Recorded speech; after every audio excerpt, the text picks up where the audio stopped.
खास हरियाणा देखने वाले सारे दर्शकों ने सोनू बाली की राम राम। आज हमारे साथ में जो रोहिड़ा गांव के गौरव स्कूल के ओनर और हेडमास्टर जी दर्शन सिंह जी मौजूद हैं। बातचीत करांगे शिक्षा ती लेकर न निजी स्कूलों की लेकर न और थोड़ा सा शिक्षा व्यवस्था की लेकर न। नमस्कार जी, आपका स्वागत है आपका हमारे चैनल पर। आपका स्वागत है विद्यालय में पहुंचने पर और आपकी पूरी टीम का स्वागत है।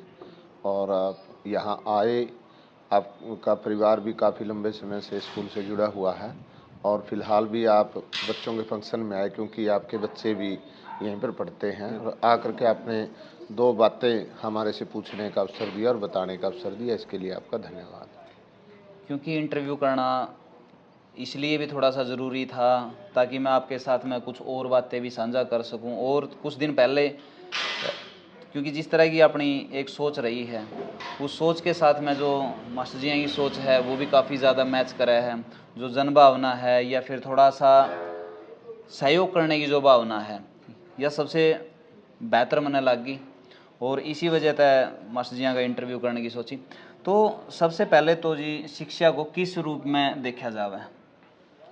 शिक्षा का जो मूल उद्देश्य है, अगर हम उसके गर्भ में जाएं तो शिक्षा का जो विचार कभी मानव के जीवन में आया था तो इसी बात को लेकर के आया था। भाई, व्यक्ति कुछ बातों की जानकारी के अभाव में इतना ज़्यादा समाज को नहीं दे पाता जितना देने की कैपेबिलिटी उसके अंदर है। और इसीलिए हमारी गुरुकुल व्यवस्था या गुरु शिष्य परंपरा शुरू हुई।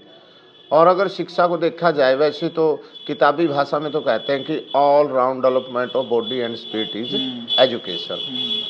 लेकिन इसके साथ साथ अगर हम साधारण शब्दों में कहें, भाई शिक्षा का तो उद्देश्य एक ही है कि हम जैसे डॉक्टर के पास जाते हैं, भाई शरीर को इस लायक बनाओ कि शरीर काम करने में कोई कमी न छोड़े और काम करने के लायक बन जाए। ऐसे शिक्षा का उद्देश्य है। स्कूल में आप जब बच्चे को भेजते हैं कि इसको ऐसा तैयार करो कि समाज को कुछ देने वाला हो, समाज से कुछ लेने वाला नहीं। अर्थात अगर वो कुरीतियों के पीछे जाता है, अन्य किसी गलत रास्ते पर जाता है तो उसको देख करके 10 बच्चे और बिगड़ते हैं, तो समाज को उसने हीन कर दिया, कमज़ोर कर दिया। लेकिन वो अच्छे काम करता है, अच्छी संस्कार वो डालता है तो 10 बच्चे और देख करके सीखते हैं, तो उसने समाज को कुछ दे दिया। इनके शिक्षा का मूल भाव तो यही है कि व्यक्ति को, बच्चे को, लड़के को, लड़की को, जो भी है, उस मानव संसाधन को इस प्रकार के गुणों से परिपूर्ण करना कि वो समाज को कुछ देने वाला हो।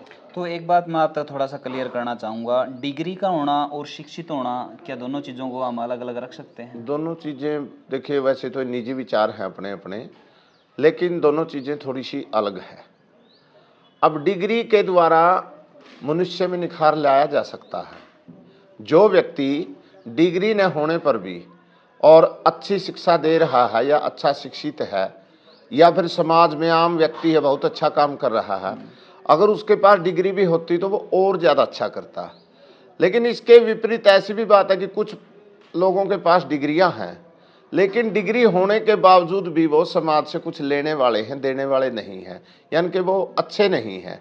अगर उनके पास डिग्री न होती तो वो कितने ज़्यादा और भी ज़्यादा नुकसान करने यानी वाले कि होते। डिग्री होते हुए भी समाज में वो अनपढ़ की भूमिका अपनी निभा रहे हैं। जी, फिर भी अनपढ़ की भूमिका निभा रहे हैं। अगर वो डिग्री नहीं होती उनके पास तो और भी ज़्यादा नुकसान करते। इनके डिग्री से, पढ़ाई से, स्कूल कॉलेज से व्यक्तित्व में निखार लाया जा सकता है, लेकिन जो उसके अंदर जो मूल भाव है, वो मूल भाव अगर गलत है तो शिक्षा से थोड़ा सा और जो है अच्छा हो जाएगा, और अगर अच्छा है तो और अच्छा हो जाएगा। लेकिन हम एक शिक्षित व्यक्ति को या डिग्री धारक व्यक्ति को ही अच्छा व्यक्ति मान लें, ऐसा कोई जरूरी नहीं जो समाज को कुछ देने वाला है। हाँ, ये जरूर है कि शिक्षा का अपना एक योगदान है। शिक्षा के बिना थोड़ा सा आदमी का जो क्षेत्र है, सोच का जो दायरा है, वो थोड़ा सा सीमित रहता है। जब पढ़ाई लिखाई के लिए कॉलेज में, यूनिवर्सिटी में जाता है या किताबों के मार्फत भी इतिहास को, अन्य चीज़ों को पढ़ता है, देखता है, तो वो बड़े परिप्रेक्ष्य में सोचना शुरू कर देता है। एक अच्छा व्यक्ति अगर अपने गांव तक, अपने इलाके तक ही सीमित है तो उसकी थोड़ी सी सोच जो है नैरो माइंडेडनेस की भी हो सकती है, या ये कहिए कि उसकी नॉलेज का दायरा छोटा होता है। लेकिन अगर उसका वो पढ़ाई से जुड़ा हुआ है तो अच्छा करने वाला होगा तो और ज़्यादा अच्छा करेगा, इनके दायरा उसका बढ़ जाता है। शिक्षा को नौकरी के साथ में बड़ा जोड़ कर देखा जावे है। अगर कोई बच्चा किसी स्कूल तक पास आउट हो गया ना नौकरी लग जाए है तो उसको एक अच्छा माना जावे है, भाई उसके पढ़ाए हुए बालक नौकरी लाग रहे हैं और वो तो स्कूल में पढ़ाना बढ़िया होगा। जी। और कुछ ऐसे भी हैं कि एक पर्सनल व्यवसाय में भी चले जावे हैं, तो वो चीज़ें काउंट नहीं हो पाती, क्योंकि लोग एक माइंड सेट करके बैठे हैं कि भाई अगर कोई नौकरी लग गया तो उस स्कूल का बच्चा बढ़िया है और वो स्कूल बढ़िया है। अगर उसने अपना पर्सनल बिजनेस चाहे वो नौकरी वाले से ज़्यादा कमा रहा है लेकिन एक छवि क्रिएट कर ली है समाज में। ये बातें देखिए वैसे तो पर्सन टू पर्सन डिफर करती है, लेकिन अगर ओवरऑल जो रिजल्ट होता है किसी चीज़ का वही निष्कर्ष है। अगर आप ये कह दें कि इस गांव के अंदर सभी गरीब हैं तो रेशो के अनुसार वो चीज़ें देखी जाती है कि किसका अनुपात ज़्यादा है, उसी के आधार पर हम कोई निर्णय लेते हैं। जहाँ तक एक कामयाब व्यक्ति के बारे में व्यक्ति अपनी अपनी सोच रखता है। कोई धन अर्जित करने वाले को, कोई आदमी 2-3 लाख रुपए कमाता है, अच्छी गवर्नमेंट जॉब पे है, लेकिन वो माँ बाप के प्रति या समाज के प्रति या सहपाठियों के प्रति या अपने समाज के प्रति उसकी कोई देन नहीं है, वो वहाँ तक खुद तक सीमित हो गया। एक व्यक्ति सबसे मिलता जुलता था, सभी के साथ भाईचारे से हाथ मिलाता था, खेलता था, अपने रिश्तेदार के पड़ोसी के यहाँ आता जाता था, जब वो सामान्य था। और अगर उसको कोई गवर्नमेंट जॉब या कहिए कोई भी प्राइवेट बिजनेस में उसकी बहुत ज़्यादा जो आमदनी है वो बढ़ गई, उसके बाद उसने सामान्य दोस्तों से बात करना, रिश्तेदारों से क्या लेना, उनके पास आना जाना बंद कर दिया, तो मेरे विचार से तो उस पैसे ने उसका नुकसान किया है। बाकी कुछ व्यक्ति आम समाज में यही धारणा है, आपके मेरे घर में भी शायद हमारी बातों से कोई सहमत ना हो, यार फलांगा लड़का कामयाब है, वो गवर्नमेंट जॉब लग गया या वो प्राइवेट सेक्टर में इतना ज़्यादा पैसे कमाता है। मैं तो कामयाब उसी व्यक्ति को मानता हूँ जो दूसरों को कुछ देता है। अगर वो दूसरों से दूर हो गया है पैसे के कारण, चाहे कहीं से भी पैसा उसने कमाया, तो वो भी अच्छा नहीं है। दूसरी बात है स्कूल की, जैसे वैसे तो मुझे तो बड़ी इसमें भी संकोच है कि आप आकर के मेरे से पूछ रहे हैं, और मेरे मन में आया कि जो भी साथी कोई पेरेंट्स या कोई मेरा साथी बच्चा कोई भी इसको देखेगा कि शायद मास्टर जी अपनी एडवर्टाइजमेंट के लिए उसके लिए ऐसा कर रहे हैं, तो इन बातों से थोड़ा सा ये लगता है, देखो आज सोशल मीडिया के माध्यम है, लोगों के पास अपनी बात पहुँचे, उसका पता लगे, लेकिन अगर हम इसको ऐड का जरिया बनाएं, अब यहाँ पर आज ही समारोह में कितने सारे बच्चों को सम्मानित किया गया जिनको कोई जॉब या कोई बिजनेस मिला, हर साल आप भी देखते हैं कि बहुत जाते हैं। लेकिन मैंने मंच से भी बताया है, भाई अगर मैं ये कहूँ कि देखिए 10 बच्चों ने गवर्नमेंट जॉब प्राप्त की है और ये हमारे शिष्य हैं, हो सकता है 50 ऐसे मिल जाए जो गली में शराब पिए हुए पड़े होंगे और वो भी हमारे ही शिष्य हों। देखो वो बंदे की, किसी व्यक्ति की खुद की सोच और उसकी मेहनत पर डिपेंड करता है। अब अच्छों का श्रेय तो हम ले लें, लेकिन वो भी लोग हैं जो कामयाब नहीं है और समाज में बुराई फैला रहे हैं, वो भी हमारे स्कूल का या अन्य स्कूल का हिस्सा हो, तो देखिए किसी चीज़ का श्रेय तो गुरु जी को मिलता है। लेकिन अगर मैं किसी को ये कहूँ कि सोहन लाल जी मेरे शिष्य हैं, फलां व्यक्ति मेरे शिष्य हो, मेरे कारण से सफल हुए हैं, ऐसा गलत है। इसी प्रकार से अगर कोई ये कहिए कि देखिए ये फलां स्कूल का, गवर्नमेंट स्कूल का, प्राइवेट स्कूल का, किसी का भी हो या मेरा हो, देखिए उनका ये शिष्य तरिया ऐसे गलत काम कर रहा है, शायद कोई टीचर नहीं होगा किसी भी स्कूल में आज तक मेरे ख्याल से वो चाहता होगा कि उसका बच्चा आगे जा करके गलत हो। माँ बाप और गुरु का तो सबसे बड़ा गहना यही है कि अगर समाज में बच्चा उसकी इज्जत को बढ़ाता है, तो पर्सन टू पर्सन डिफर करता है। हम अपनी मेहनत करते हैं, लेकिन ऐसी कोई दवाई, ऐसी कोई चीज़ किसी के पास नहीं है कि उसको कमाने वाला ही बना देंगे, संस्कारी ही बना देंगे। केवल अच्छा कारीगर पॉलिश कर सकता है, उस धातु की चमक को बढ़ा सकता है, लेकिन असली जो दम है वो धातु में है। चांदी की अगर कोई चीज़ है, कोई जो जौहरी कितना ही अच्छा हो उसको सोने के बराबर नहीं बना सकता।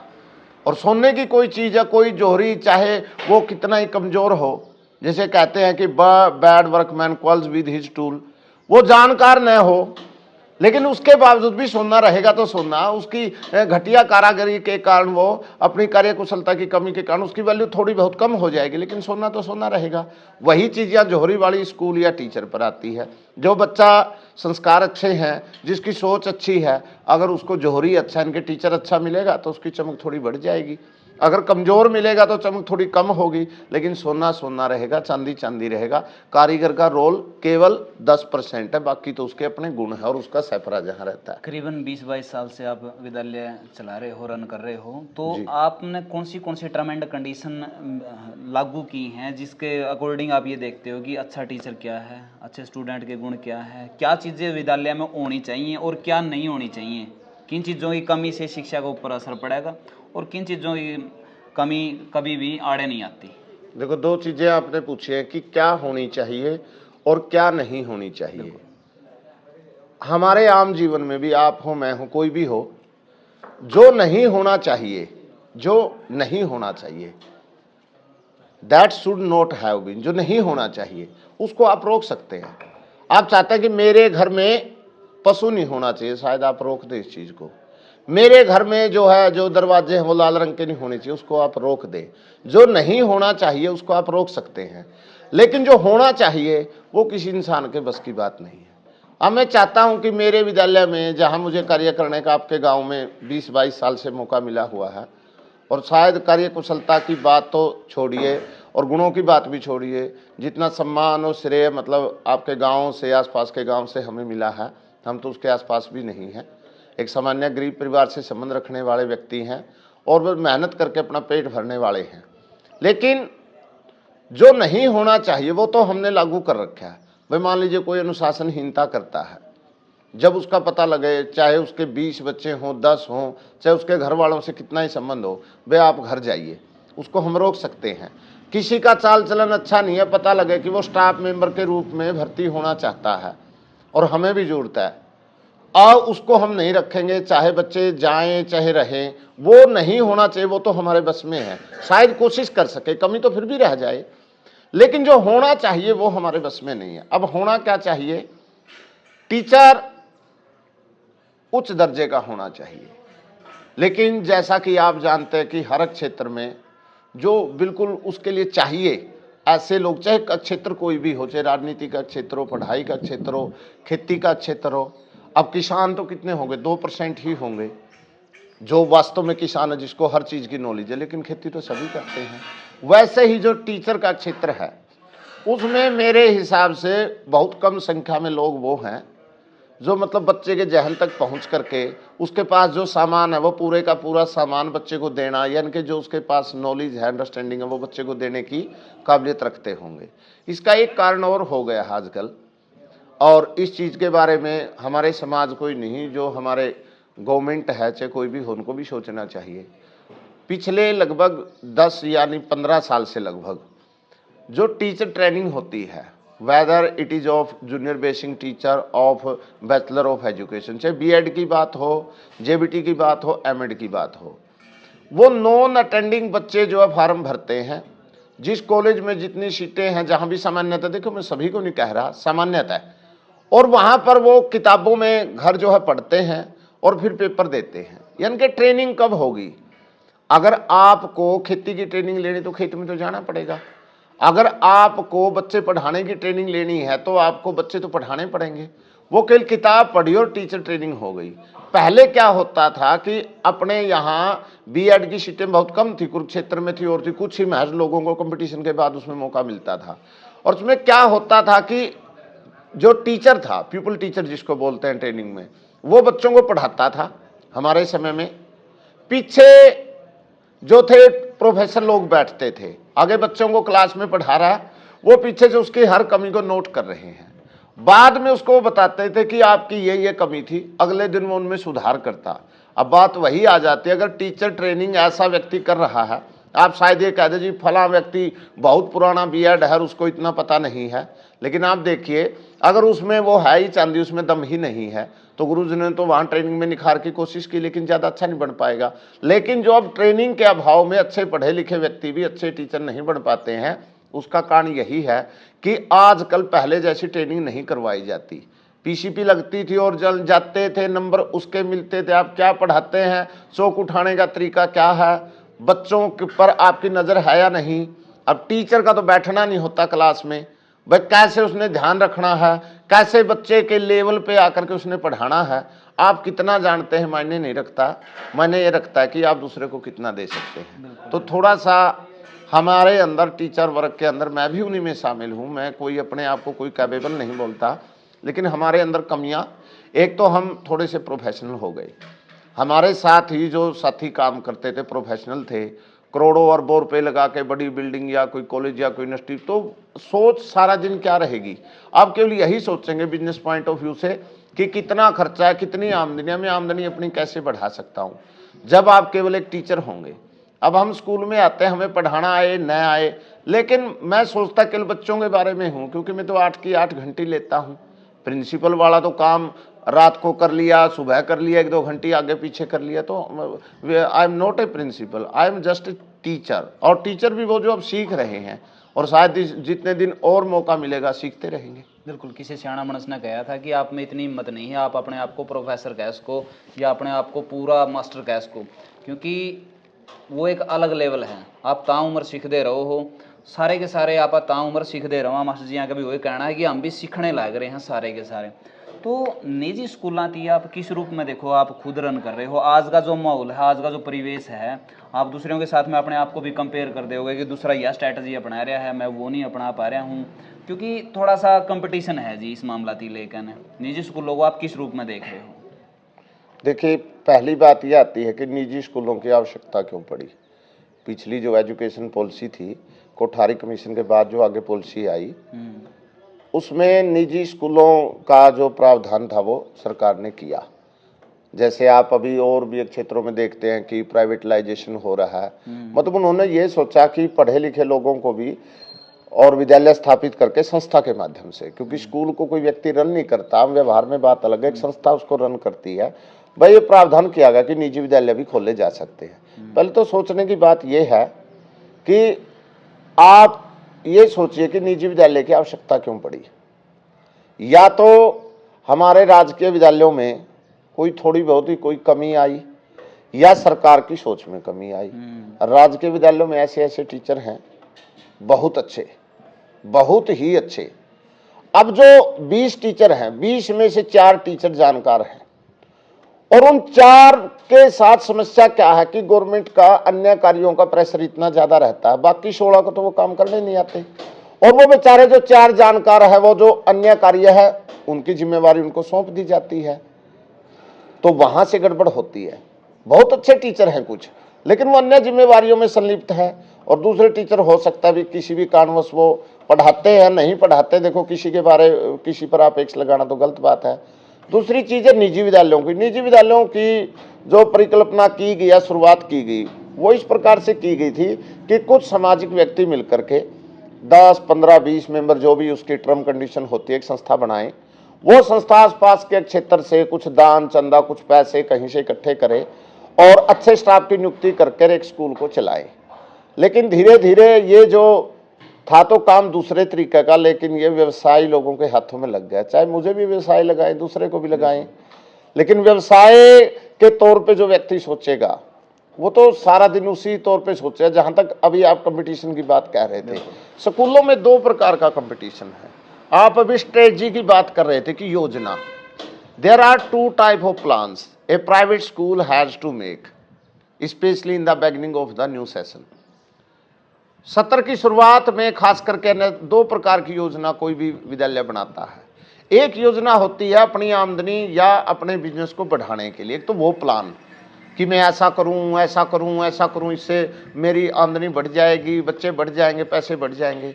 दूसरा जो होता है वो कुछ अपनाते हैं नहीं अपनाते, वो स्ट्रेटजी होती है कि यार फला जो टीचर है नहीं वो ऐसे पढ़ाता है, या स्कूल में मैं गया, वहाँ व्यवस्था मैंने देखी कि एक टीचर ऐसे पढ़ा रहा था, उसने सिखाने का ये नया तरीका अपनाया है।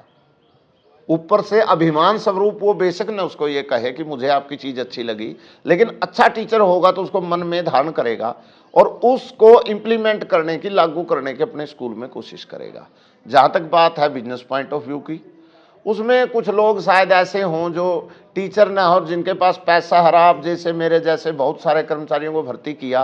देखो, वो तो बिजनेस पॉइंट ऑफ व्यू से उन्होंने स्कूल खोले हैं, चमोर 2 खरबों रुपए कितने के ही हों, वो तो उसी तरीके से सोचेंगे। सोचना भी वो लाजमी भी और स्वाभाविक भी है। लेकिन कुछ जो टीचर हैं जो वास्तव में जिन्होंने इसी लाइन की पढ़ाई की और टीच करते हैं, उनमें से मेरे ख्याल से ज़्यादातर ऐसे ही होंगे जो दूसरे वाली स्टेज यानी कि कैसे पढ़ाऊँ, बच्चों को सिखाया कैसे जाए, उस पर ज़्यादा अमल करते होंगे। और जो बिजनेस को बढ़ाने वाली बात है वहाँ की स्ट्रेटजी उनकी थोड़ी सी सेकेंडरी रहती होगी, प्राइमरी चीज़ वही रहनी तो चाहिए। मैं आपका एक पर्सनल सवाल आपके स्कूल से रिलेटेड मैं आप तक पूछूँ जी, आप अपने स्कूल की 5 ऐसी बातें ज़रूर बताओ जो पॉजिटिव हैं कि वाकई में वो मेरे पास में हैं, और 5 आप ऐसी बताओगे जिसके ऊपर आप काम करना चाहो हो, जो आपने करनी चाहिए।